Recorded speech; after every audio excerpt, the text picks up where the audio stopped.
যে প্রতিষ্ঠানে লক্ষ মানুষের কর্মসংস্থান হয় সেই প্রতিষ্ঠান 2016 থেকে এটা বন্ধ। সরকার প্রধানমন্ত্রী থেকে শুরু করে কেন্দ্রীয় সরকারের কোনো মন্ত্রী বাকি নেই, সবাই প্রতিশ্রুতি দিয়েছেন। আসামের মুখ্যমন্ত্রী থেকে শুরু করে নিচের লেভেলের যত আমলা আছেন সবাই প্রতিশ্রুতি দিয়েছেন। হাইলাকান্দি ডিসি থেকে শুরু করে কনসার্ন অথরিটির যত ব্যুরোক্রেটস আছে সবাই প্রতিশ্রুতি দিয়েছেন যে এই মিল চলবে। আমরা 4.5 বছর থেকে অপেক্ষা করতে করতে আমরা সরকারের বিভিন্ন জায়গায় বিভিন্ন দরজায় আমরা অনুনয় বিনয় করে যুক্তি সহকারে আমরা দেখিয়ে দিয়েছি যে বরাক উপত্যকার এই বৃহৎ শিল্প প্রতিষ্ঠান বরাক উপত্যকার ইকোনমিকের জন্য অর্থনৈতিক উন্নতির জন্য কতটা দরকার। সেই জিনিসটা বোঝানোর পরেও বারবার প্রতিশ্রুতি দিয়েও ওরা 4 বছর থেকে এটাকে এইভাবে ফেলে রেখেছে।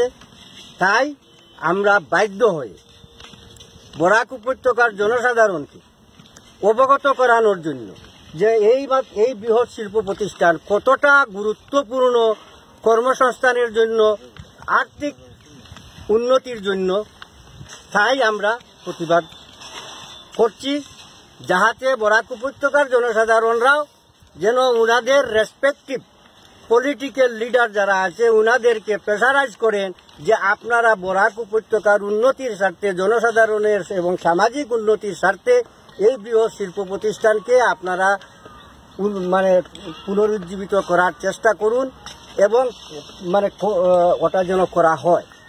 তাই আপনারা মিডিয়ার মাধ্যমে আমরা অনুরোধ করছি, আপনারা যখন বারবার নেতা মন্ত্রীরা বরাক উপত্যকা সফর করেন, আপনারা বিভিন্ন সমস্যা তুলে ধরেন বরাক উপত্যকার, সেই সময় যেন আপনাদেরকে করজোড়ে অনুরোধ আপনারা বুকের পাটা রেখে বরাক উপত্যকার স্বার্থে, বরাক উপত্যকার আপনারাও তাই বরাক উপত্যকার স্বার্থে যেন একটা প্রশ্ন উনাদেরকে করেন যে আপনারা সামাজিক উন্নতি করতে গিয়ে বিভিন্ন প্ল্যানিং, বিভিন্ন যোজনাগুলা আপনারা ইমপ্লিমেন্ট করছেন, সেই জায়গায় যেখানে একসঙ্গে লক্ষ মানুষের কর্মসংস্থান হয়, উন্নতি হয়, সেইটা নিয়ে আপনারা কি পদক্ষেপ নিচ্ছেন এই জিনিসটা যেন আপনারা ওনাদেরকে প্রশ্ন করেন, এটাই আমাদের অনুরোধ থাকবে।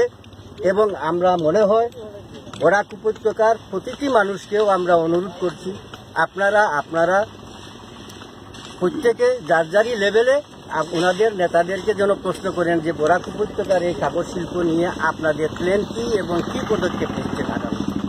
ধন্যবাদ।